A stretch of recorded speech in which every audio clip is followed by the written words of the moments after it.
জয় গুরু নিগমানন্দ দেব বাবার জয়। হে মহর্ষি ত্রিকালদর্শী, হে ত্রিগুণাত্মক, হে তেজস্বী। তো চলুন এই গানটি এখন আমি শেখাবো। এই গানটি মালকোষ রাগের ওপর তৈরি করেছিলাম, আমার সুরে আমি গেয়েছিলাম। এই গানের সুরকার ও গায়ক ছিলাম আমি, কৌশিক দাস। তো এই গানটা আপনারা শুনে থাকেন।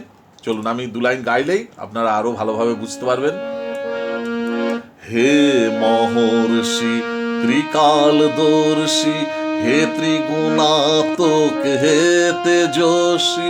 বুঝতে পারছেন নিশ্চয়। তো এই গানটা আপনাদের সকলের সুবিধার্থে আমি বি ফ্ল্যাট মাইনর করে শেখাবো, কারণ আমি যখন রেকর্ডে গিয়েছিলাম অন্য স্কেল থেকে গিয়েছিলাম। যাই হোক, তো এটা হচ্ছে মালকোষ রাগের ওপর গানটি তৈরি করেছিলাম। এই মালকোষ রাগের ঠাট হলো ভৈরবী আর ঔরব জাতির রাগ। হ্যাঁ, রাগের তিনটি জাতি আপনারা জানেন, ঔরব, সারব, সম্পূর্ণ। এই ঔরব মানে হচ্ছে পাঁচটা পাঁচটা নোট ব্যবহার হবে, যে আরোহণে যেতে পাঁচটা, আসতে পাঁচটা। সারব যেমন যেতে ছটা, আসতে ছটা। সম্পূর্ণ হচ্ছে যেতে সাতটা, আসতে সাতটা। তো এই থিওরিগুলো পড়লে আপনাদের অনেক সুবিধা হবে গান টান তুলতে, শিখতে, জানতে। আর এই রাগের বাদী হচ্ছে মা, সমবাদী হচ্ছে সা। তো এগুলো তো আপনারা জানবেন। হ্যাঁ, রেপা বর্জিত। তো এখন যদি ধরুন এই গান গাইতে গিয়ে বিবাদী স্বর হিসেবে দু একটি নোট ব্যবহার হয়, তো এটা রাগের গানের সৌন্দর্য বৃদ্ধির জন্য। হ্যাঁ, তো কিন্তু এইটার হচ্ছে এই যে আরোহণ অবরোহণটা একবার দেখিয়ে দিই। সা গা মা দা নে সা, সা নে দা মা গা মা গা সা। এটা হচ্ছে মালকোষ রাগের আরোহণ অবরোহণ। ঠিক আছে। আর এটা হচ্ছে ওই যে বললাম গা ধা নি কমল স্বর। হ্যাঁ, গা ধা নি কমল স্বর, আর বাকি সব শুদ্ধ স্বর, রেপা বর্জিত। তো এটা গেল। আর এই গানটি আমি তেওড়া তালে বানিয়েছিলাম। তেওড়া তাল আপনারা জানেন, তবুও একবার বলে দিচ্ছি। 7 মাত্রার তাল, কোনো খালি নেই। একবার ঠেকাটা দেখাই।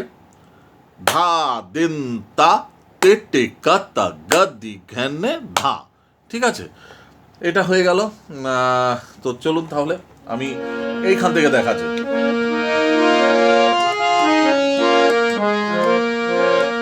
তো এই বি ফ্ল্যাটকে সা করে, এই সা, এটা সা হলে এর কোমল গা হচ্ছে এটা। ঠিক আছে, এই যে সা সা। এবার সা রে আমি একবার সা রে গা মা শুদ্ধতে গিয়ে দিই। সা রে গা মা পা ধা নি সা, সা নি ধা পা মা গা রে সা। এবার এর কমলটা এই যে দেখুন, সা রে গা।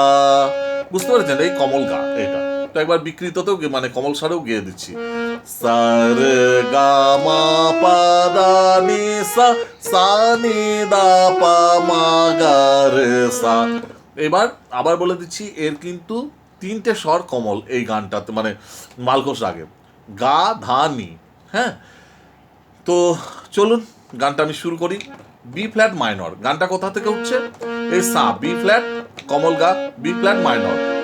চলুন, রেডি। হে মহর্ষি, হে, হেটাও কমল গাতে। হে মহর্ষি, মহর্ষি সাতে। হে মহর্ষি ত্রিকালদর্শী, ত্রিকালদর্শী মাতে।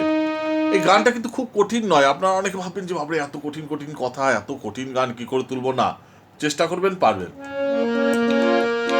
হে মহর্ষি ত্রিকালদর্শী। আচ্ছা, এর সোম কোথায় একটু বলে দিই। 1 2 3 1 2 1 2। হে, তাহলে হেতেই সোম পড়ছে। হ্যাঁ, ধা দেন তা তেটে কাতা গাদি গেনে ধা দেন তা। দেখবেন ধা যেই বলছেন ওখানেই সোম হে পড়ছে। হ্যাঁ, তো এবার লয়টা আপনারা নিজে নিজে লয়ে গাইবেন। আর যেটা হলো যে, হ্যাঁ, উচ্চারণ পরিষ্কার করে আপনারা নিজের মতো করে সুন্দর করে গাইবেন। আর নিজের স্কেল অনুযায়ী গাইবেন। আগে ইয়েগুলো লিখে নেবেন, নোটগুলো, নোটেশনটা মানে সরগমগুলো লিখে নেবেন। তারপরে আপনারা নিজের মতো করে তখন তুলে গাইবেন গানটা, নিজের স্কেল অনুযায়ী। তো চলুন। হে মহর্ষি ত্রিকাল, আর একটু আস্তে, আরো আস্তে আস্তে দেখিয়ে দিচ্ছি, তাতে আপনাদের সুবিধা হবে। হ্যাঁ, আরো আস্তে আমি দেখাচ্ছি, স্লো দেখাচ্ছি, তাতে আপনাদের তুলতে আরো সুবিধা হবে। হে মহর্ষি, হেটা কি হচ্ছে? কমল গা। হে মহর্ষি, মহর্ষি হচ্ছে সাতে। ত্রিকালদর্শী, ত্রিকালদর্শী হচ্ছে মাতে, শুদ্ধ মা। তাহলে হে মহর্ষি ত্রিকালদর্শী। এবার হে ত্রিগুণাত্মক, হে ত্রিগুণাত্মক, হে ত্রিগুণা পর্যন্ত এখানে, হে ত্রিগুণাত্মক, তোক, তোকটা তাহলে কোথায় হচ্ছে? তোক, পা মা গা, তোক। তাহলে হে ত্রিগুণা পর্যন্ত হচ্ছে মাতে, তোকটা হচ্ছে পা মা গা, পা মা আর কমল গা, তোক, তোক, পা মা গা, তোক। তাহলে আবার গাই, হে মহর্ষি ত্রিকালদর্শী, হে ত্রিগুণাত্মক, হে তেজস্বী। হে তেজস্বী, দেখুন হে তেজস্বী পাতে হচ্ছে, হে তেজস্বী, হে পরমাত্মক, হে পরমাত্মক কিন্তু কমল নিতে, হে পরমাত্মক ঠাকুর শ্রী শ্রী, ঠাকুর, ঠাকুর হচ্ছে পাতে, ঠাকুর শ্রী শ্রী, শ্রী কমল গাতে, শ্রী সাতে, হে পরমাত্মক ঠাকুর শ্রী শ্রী হলো নিগমানন্দ। নিগমানন্দ কোথায় হচ্ছে? নিগমা, নিগমাটা হচ্ছে এই সাতে, নিগমানন্দ, নন্দ, নিগমানন্দ, নন্দ হচ্ছে নন্দ, ননটা হচ্ছে কমল নিতে, দো হচ্ছে পাতে, এই নিচের পা। তাহলে এই নিচের কমল নি আর পা, এগুলোতে দেখবেন এই নিচের কমল নিতে কিন্তু নি থাকবে, যেটা মধ্যাহ্ন বলি আমরা, দিয়ে বা আবার অনেক সময় দেখবেন নি থাকে। হ্যাঁ, কারণ শাস্ত্রীয় সঙ্গীতের মধ্যাহ্ন, নি দন্তান্ন মধ্যাহ্ন, আবার গানের দন্তান্ন মধ্যাহ্ন কিন্তু এই সিম্বলটা আলাদা থাকে।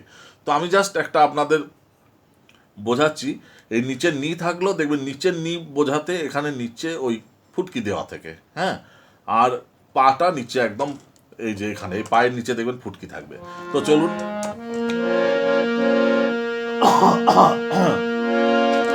হে মহর্ষি ত্রিকালদর্শী, হে ত্রিগুণাত্মক, হে তেজস্বী, হে পরমাত্মক ঠাকুর শ্রী শ্রী হলো তো নিগমানন্দ, নিগমা, নিগমাটা সাথে, নিগমানন্দ, নন্দ হচ্ছে নন্দ, ননটা হচ্ছে কমল নি, দোটা হচ্ছে পাতে, নিগমানন্দ, নন হচ্ছে কমল নিতে, নন্দ, দো হচ্ছে পাতে, নিগমানন্দ সরস্বতী, সরস্বতী হচ্ছে সাতে, তাহলে নিগমানন্দ সরস্বতী, দিয়ে আবার হে নিগম, হে মহর্ষি, আবার স্থায়ী চলে এলো। বুঝতে পেরেছেন?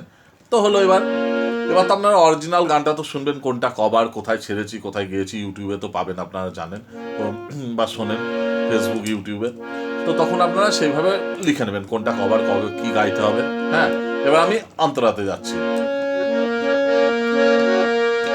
পূর্তি পূর্ণাহুতি অঙ্গে দিব্য জ্যোতি, ধ্যানে বিজ্ঞপ্তি জ্ঞানে সরস্বতী। এই যে পূর্তি, পূর্তি, তাহলে পূর্তি কি গেল? গাসা, পূর্তি, পূর্তি, গাসা, পূর্তি, কমল গা সা, পূর্তি পূর্ণা, পূর্ণা কি হচ্ছে? গাসা, পূর্ণা, পূর্ণা, পূর কমল গা সা, পূর্তি পূর্ণা হুতি, হুতিটাও গাসা, হুতি কমল গা, হ্যাঁ, পূর্তি পূর্ণা হুতি অঙ্গে, অঙ্গেটাও কমল গা সা, অঙ্গে দিব্য জ্যোতি। দেখুন প্রত্যেকটাতে গাসা গাসা গাসা গাসা গাসা এই হচ্ছে। হ্যাঁ, তাহলে এটুকু পুরো লিখে নেবেন। এই যে পূর্তি পূর্ণাহুতি অঙ্গে দিব্য জ্যোতি হলো, দিব্য জ্যোতি পর্যন্ত এই গাসা গাসা এইগুলোই পর্যন্ত এলো। ধ্যানে বিজ্ঞপ্তি, ধ্যানে, ধ্যানেটা হচ্ছে মাতে, ধ্যানে বিজ্ঞপ্তি, বিগটা হচ্ছে মাতে, বিজ্ঞপ্তি, গোপ্তি পামাগা গোপ্তি, তাহলে পূর্তি পূর্ণাহুতি গে দিব্য জ্যোতি, ধ্যানে বিজ্ঞপ্তি জ্ঞানে সরস্বতী। জ্ঞানে সরস্বতী কি হচ্ছে? এই পাতে, জ্ঞানে সরস্বতী। আবার চলে এলো হে পরমাত্মক ঠাকুর শ্রী শ্রী শ্রী, হে পরমাত্মক, হে পরমাত্মক কমল নিতে, হে পরমাত্মক ঠাকুর, ঠাকুর পাতে, ঠাকুর শ্রী শ্রী শ্রী শ্রী কমল গা সা শ্রী শ্রী নিগমানন্দ সা নি পা নিগমা সাতে নিগমানন্দ, ননটা হচ্ছে কমল নিতে, দোটা হচ্ছে পাতে, ওগুলো তো জানেন যদিও দেখালাম একটু আগে। নিগমানন্দ সরস্বতী, সরস্বতী হচ্ছে সাতে। তো এইভাবে পরের অন্তরাটাও সেম, কেবল কথাগুলো আলাদা, একই সুর। হ্যাঁ, শত লীলায়িত সর্ববিরাজিত, এরকম আপনারা জানেন, শুনেছেন, অনেকবার শুনে থাকেন। তো যাই হোক, এইভাবে ভালো করে প্র্যাকটিস করবেন। আর কি কি গান শিখতে চান নিশ্চয়ই সেখানে কমেন্টস বক্সে গিয়ে কমেন্ট করবেন, আমি পরে নিশ্চয়ই সেই গান আবার শেখানোর চেষ্টা করব। সবাই ভালো থাকুন। জয় গুরু।